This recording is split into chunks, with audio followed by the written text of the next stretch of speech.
নিব যে ছবি আমরা দেখলাম যুবভারতী স্টেডিয়ামে সাধারণের টাকায় মন্ত্রী শান্তিতে ফুর্তি দেখলাম আমরা, অথচ গ্রেফতার স্রেফ উদ্যোক্তা শতদ্রু দত্ত। কেন গ্রেফতার হবেন না অরূপ বিশ্বাস, কেন গ্রেফতার হবেন না সুজিত বসুরা, প্রশ্ন তুলে সরব হয়েছেন শুভেন্দু অধিকারী। তাহলে কি ঘরের ছেলেদেরকে বাঁচাতে তৃণমূলের বোর্ডে এখন শতদ্রু, আর শতদ্রুকে ধরে কি দায় শেষ?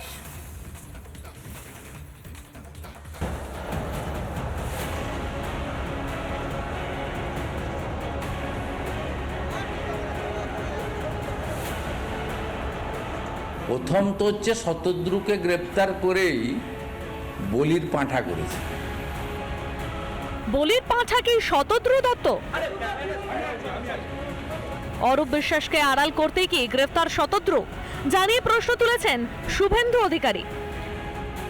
প্রথম তো হচ্ছে শতদ্রুকে গ্রেপ্তার করেই বলির পাঁঠা করেছে। প্রথম গ্রেপ্তারটা তো অরূপ বিশ্বাসকে করা উচিত, দ্বিতীয় গ্রেপ্তারটা তো সুজিত বোসকে করা উচিত, তারপরের গ্রেপ্তারটা শতদ্রুকে করা উচিত। যুব ভারতীতে শনিবার ক্রীড়া মন্ত্রীর হ্যাংলামির জেরে মেসি দর্শনই করতে পারেননি দর্শকেরা।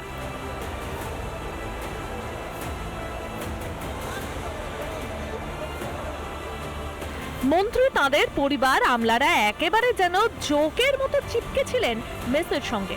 ফলস্বরূপ হাজার হাজার টাকার টিকিট কেটেও জুটেছে শুধুই হতাশা। অসভ্যতা এতটাই চূড়ান্ত সীমায় পৌঁছয় যে বিরক্ত হয়ে গাড়িতে উঠে পড়েন মেসি। গাড়ি দাঁড় করিয়ে টানা 10 মিনিট অনুনয় বিনয় মেসির ম্যানেজারের সঙ্গে কথা বলতে দেখা যায় ডিজিপি রাজীব কুমার ও উদ্যোক্তা শতদ্রু দত্তকে, কিন্তু ততক্ষণে যা হবার হয়ে গেছে। আসলে বিশ্বকাপ জয়ী তারকাকে তৃণমূল নিজের সম্পত্তি ভেবেছিল। ভোটের আগে ফুটবল আবেগকে রাজনৈতিক মঞ্চে ব্যবহারের ছক কষেছিল, জানিয়ে খোঁজা শুভেন্দু অধিকারী। শান্তনু বসু বিদ্যুৎ দপ্তরের সচিব, একটা ডাকাত, মেসিকে জোর করে ধরে কি ভিডিওগুলো কি অস্বীকার করবেন? মেসি 20 মিনিট থেকে চলে যেতে বাধ্য হলেন অরূপ বিশ্বাস এবং মুখ্যমন্ত্রীর পরিবার, অরূপ বিশ্বাস এবং সুজিত বসুর পরিবারের অত্যাচারে। বলিউডের কিছু লোকজন তারা কুক্ষিগত করে রেখেছিলেন, তাহলে বিক্রি করেছিলেন কেন টিকিট? মাননীয় বলেছিলেন খেলা হবে, বাঙালির আবেগ নিয়ে এ কোন খেলা ম্যাডাম? অরূপ বিশ্বাস ও সুজিত বসুকে গ্রেফতার করার সাহস কি দেখাবে আপনার পুলিশ? যাবতীয় বিশৃঙ্খলা দায় নিয়ে কেন পদত্যাগ করবেন না ক্রীড়ামন্ত্রী অরূপ বিশ্বাস?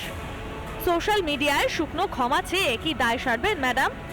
রিপাবলিক বাংলা। নানা ধরনের কন্টেন্ট দেখার জন্য লাইক করুন, শেয়ার করুন আমাদের ফেসবুক পেজ, সাবস্ক্রাইব করুন আমাদের ইউটিউব চ্যানেল। পাশাপাশি অন্যান্য ব্রেকিং নিউজের জন্য অবশ্যই চোখ রাখুন রিপাবলিক বাংলায়।